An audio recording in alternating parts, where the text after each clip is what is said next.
Back in the dinosaur era, there was this guy named Dr. William Christmas, who was a doctor.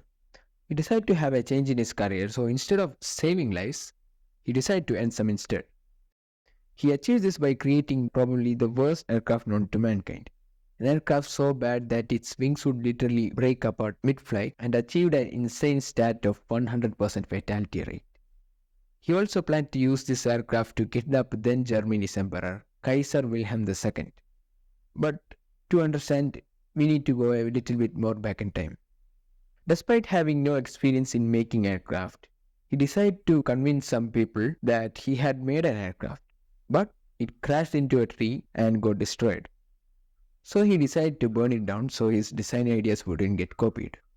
That's according to him, by the way. Then he claimed he built a second one named Redbird, which was later modified into Redbird 2, although there wasn't any evidence of either of these planes' existence.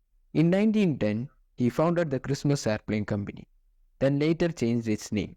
And around 1917, he convinced two brothers, Henry and Alfred McCary, to fund him and then visited Continental Aircraft Company and convinced them that his aircraft can be used to kidnap Kaiser Wilhelm II of Germany.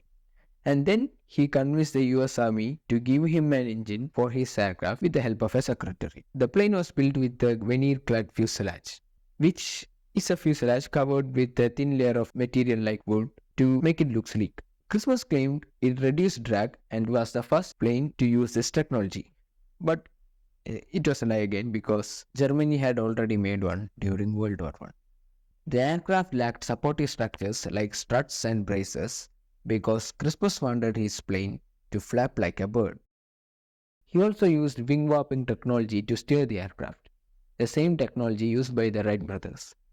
For those who don't know, this system warps the wings of the aircraft, unlike the current system, which just makes a certain section move up or down. The aircraft wasn't made with aircraft grade materials though. He used whatever stuff he could find to build this aircraft. But this made the wings of the aircraft too heavy. The aircraft was 21 feet in length and had a wingspan of 28 feet and used a Liberty 6 engine. The engine was given for ground testing only though, and the army had told him that the first flight would only take place under their supervision. But he decided to fly it anyway, and the plane crashed, killing the pilot, Cuthbert Mills, in 30th December 1980. The crash wasn't revealed to the US Army, and it was published in a flying magazine that his aircraft reached a top speed of 197 miles per hour. Then he built a new Bullet, this time powered by a Hall Scott L6 engine.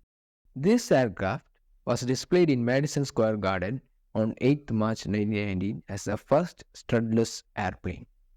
And yes, like the last time, it crashed on the first flight again, killing the pilot, Lieutenant Allington Joyce Jolly. The project was abandoned thankfully, but Christmas kept asking for more funds, and he even claimed that the US Army bought his wing design for $100,000. The Bullet was later bought by Dayton Wright and redesigned it by making its wings stronger. Yet, it didn't fly again. And for Dr. William Christmas, he died in 1960 at the age of 94.